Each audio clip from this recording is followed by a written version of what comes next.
ፐርፌክት ስኩዌር ያልሆኑ ቁጥሮችን በቀላሉ ከራዲካል የምናወጣበትን መንገድ ላሳያችሁ። ለምሳሌ ስኩዌር ሩት ኦፍ 9 ብንል 3 ነው አይደለ? ምክንያቱም 9 ፐርፌክት ስኩዌር ቁጥር ስለሆነ። ስኩዌር ሩት ኦፍ 25 ብንል 5 ይመጣል መልሱ፣ ምክንያቱም 25 ፐርፌክት ስኩዌር ቁጥር ነው። ግን ያልሆኑ ቁጥሮች ቢሆኑ እንዴት እንሰራለን የሚለውን ላሳያችሁ። ቀላል መንገድ፣ ይችኛውን ፎርሙላ ብቻ ከያዛችሁ ፐርፌክት ስኩዌር ያልሆኑ ቁጥሮችን ማግኘት እንችላለን መልሳቸውን ማለት ነው። ለምሳሌ እዚህ ጋር እንደጻፍኩላችሁ ስኩዌር ሩት ኦፍ 14 ብንባል እንዴት ነው የምንሰራው? ሶ የምንጠቀመው ፎርሙላ ይሄኛው ነው። ስኩዌር ሩት ኦፍ ኤክስ ኢኳልስ ኤክስ ፕላስ ዋይ ኦቨር 2 ስኩዌር ሩት ኦፍ ዋይ አድርገን በዚህ ፎርሙላ መጠቀም እንችላለን ማለት ነው። እዚህ ጋር ኤክስ ማለት የምንፈልገው ቁጥር፣ በእኔ ኬዝ እዚህ ጋር በሰጧቸው ኤግዛምፕል 14 ማለት ነው ኤክስ። ዋይ የምንለው ደግሞ ክሎዘስት ፐርፌክትሊ ስኩዌርድ ነምበር ነው።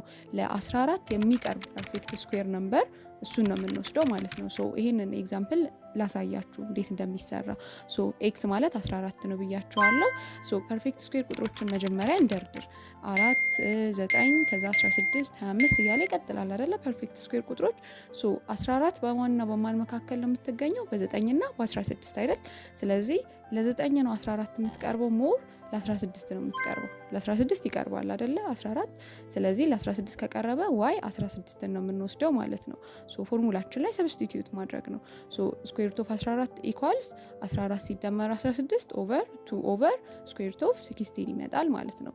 ከዛ በኋላ 16 ሲደመር 14 30 ይመጣል። ከስር ያለው 16 ይወጣል ከስኩዌር ሩት። ስለዚህ 2 ታይምስ 4 ይሆናል።